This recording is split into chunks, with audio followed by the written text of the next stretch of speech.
Bonjour et bienvenue dans cette nouvelle édition de Non-Stop Info. Voici les titres de ce journal. Les ralliements se multiplient en République démocratique du Congo en faveur de l'opposant et candidat à l'élection présidentielle du 20 décembre, Moïse Katumbi, qui bénéficie notamment du soutien de l'ancien Premier ministre Matata Ponyo.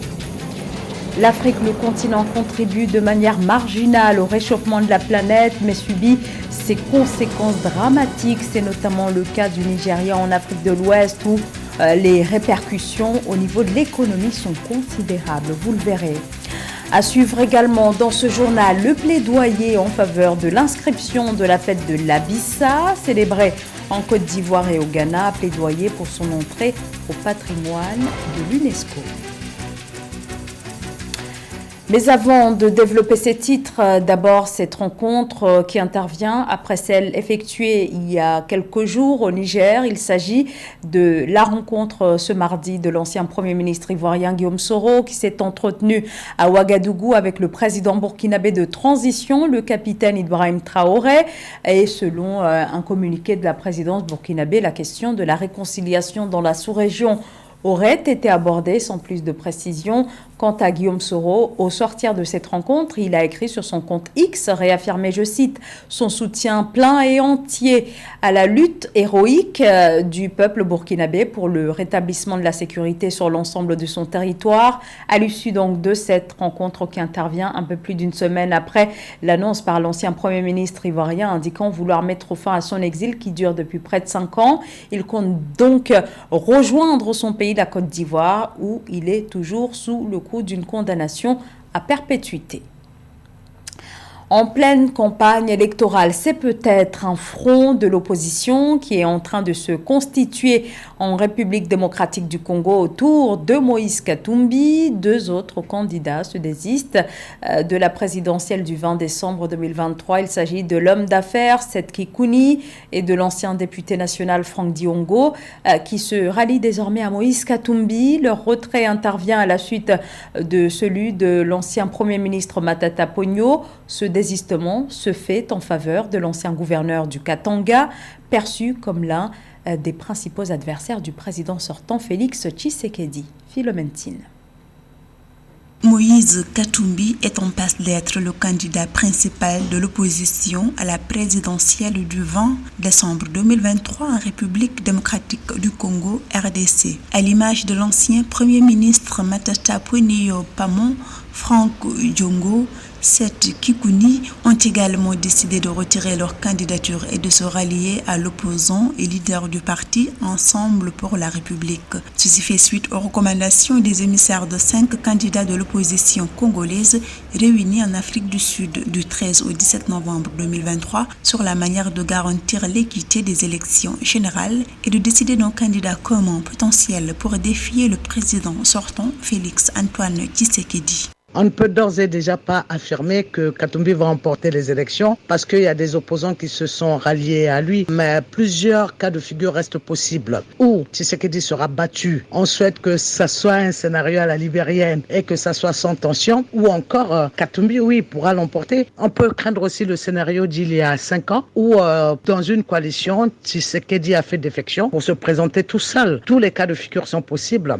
Moïse Katumbi, 58 ans, homme d'affaires fortuné, ancien gouverneur de la province minière du Katanga, poumon économique de la RDC de 2007 à 2015, met en avant ses succès en affaires et son bilan au Katanga avec construction de routes, d'écoles et développement de l'agriculture pour affirmer qu'il saura mieux gouverner le pays. Entré en campagne ce lundi 20 novembre 2023, l'opposant a promis de redonner espoir aux Congolais et de mettre fin à la guerre avec le M23 dans l'est de la RDC. Mais Katumbi, qui est dans une déclaration de promesse de campagne plutôt, ne peut pas dire qu'il va finir la crise de l'Est du pays. Parce que c'est une crise complexe qui implique beaucoup d'acteurs. Là où il n'y a pas pu y avoir des sanctions lourdes pour arrêter le combat, ça ne sera pas les promesses d'un candidat qui pourront faire arrêter cette guerre aussi facilement.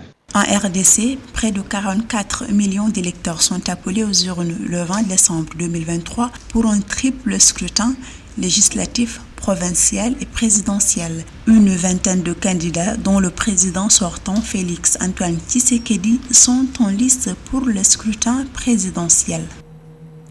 L'endettement de l'Afrique subsaharienne, l'un des sujets abordés ce lundi à Berlin lors de la conférence du G20 Compact with Africa 2023, une rencontre qui a eu lieu 2 jours avant le sommet du G20. Mais avant, il y a eu donc cette conférence présidée par l'Allemagne, un 5e rendez-vous pour le dialogue et la coopération entre le G20 et les 13 pays africains membres de cette initiative.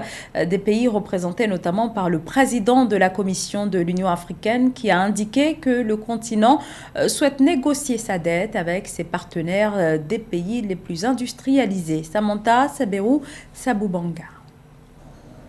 Dans un contexte de crise économique généralisée, l'Afrique souhaite négocier sa dette avec ses partenaires du G20. C'est ce qu'a déclaré le président de la Commission de l'Union africaine, Moussa Faki Mahamat, à l'occasion de la 5e édition du sommet compact avec l'Afrique du G20, tenu lundi 21 novembre 2023 à Berlin, la capitale allemande, dont plusieurs dirigeants africains ont pris part à cette édition, entre autres le président ivoirien Alassane Ouattara, le chef de l'État sénégalais Macky Sall et enfin le président du Nigeria Bola Tinubu. La question de la dette, effectivement, est une question importante.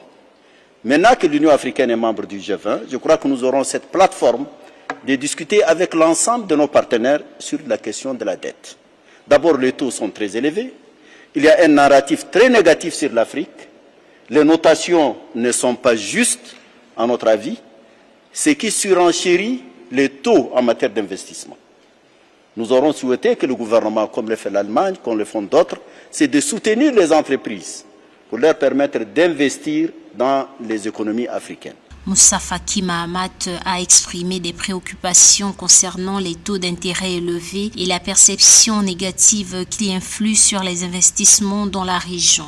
Il a ensuite évoqué la dette africaine alors que beaucoup de pays du continent sont actuellement très endettés et s'exposent à des défauts de paiement. Le président de l'Union africaine Azali Assoumani, quant à lui, a évoqué l'importance du partenariat historique entre l'Afrique et l'Europe, en particulier avec l'Allemagne, soulignant un rôle crucial pour ce pays. J'appelle enfin à l'élargissement de l'initiative Compact avec l'Afrique à l'ensemble des pays africains pour un partenariat plus solide, plus inclusif au profit de l'ensemble du continent et de notre continent voisin, l'Europe et les autres continents.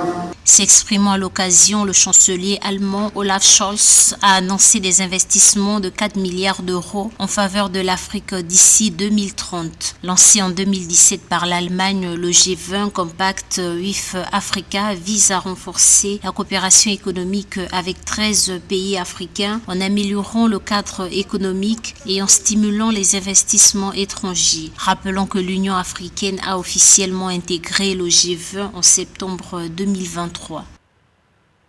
1 milliard de dollars, c'est le montant des accords de financement conclus lors de la foire commerciale intra-africaine qui s'est tenue la semaine dernière au Caire, foire à laquelle une quarantaine de pays africains ont été représentés. Alors parmi les ententes conclues, il y a par exemple cet accord entre Afreximbank, la Banque africaine d'import-export et plusieurs structures commerciales à l'instar d'United Bank for Africa.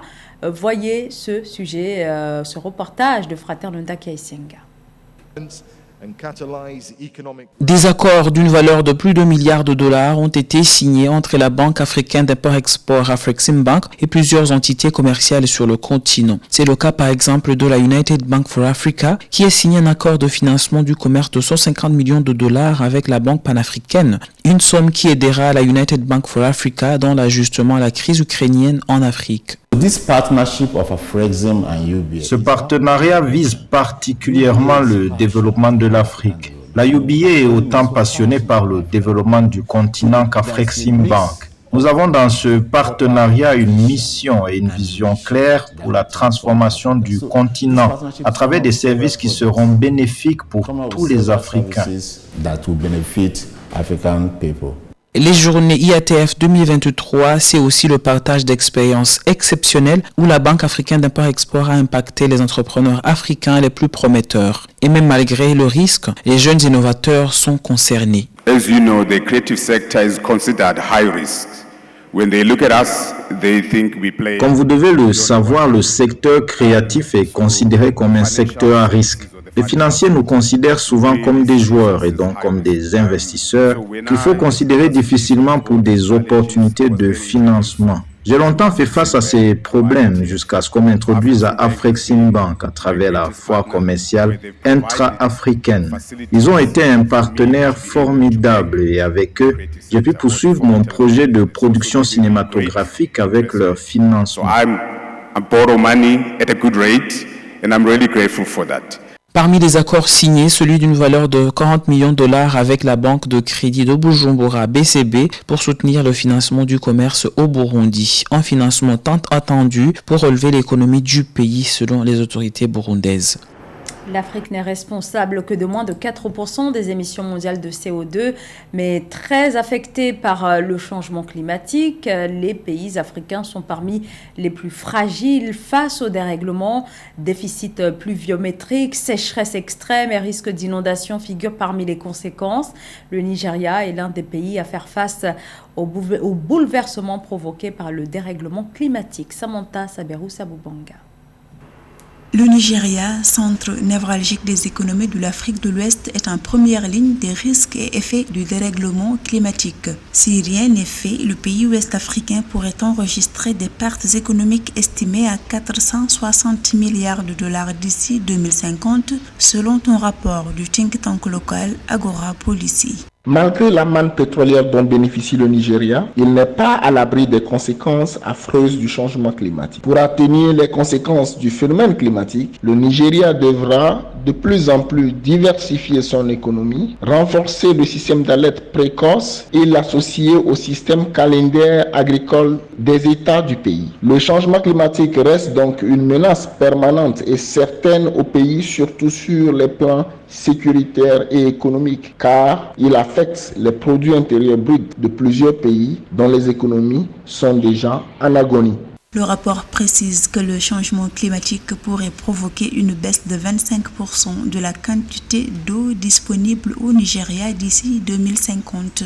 Une telle situation ne manquerait pas d'affecter négativement l'agriculture, qui est un des moyens de subsistance de l'économie nigériane. Quant aux baisses de rendement agricole, elle pourrait aller jusqu'à 50%, en plus d'une forte augmentation des pertes post-récolte. L'agriculture, qui absorbe plus de 70% de la population active, est grandement menacée. La sécurité alimentaire du pays, le plus peuplé en Afrique de l'Ouest, l'est également. Les inondations sont récurrentes et représentent une menace pour la production agricole. On pourrait également mentionner les vagues de chaleur qui assèchent et détruisent les plantations agricoles. Le Nigeria devra développer des stratégies d'adaptation de son agriculture à la réalité de l'heure, mais aussi et surtout investir dans des infrastructures adéquates pour assurer la résilience des communautés. Par ailleurs, de nombreux pays du Sahel ont subi de graves inondations, dont le Nigeria. À noter qu'en 2022, les catastrophes naturelles ont causé plus de 8,5 milliards de dollars de dommages économiques en Afrique.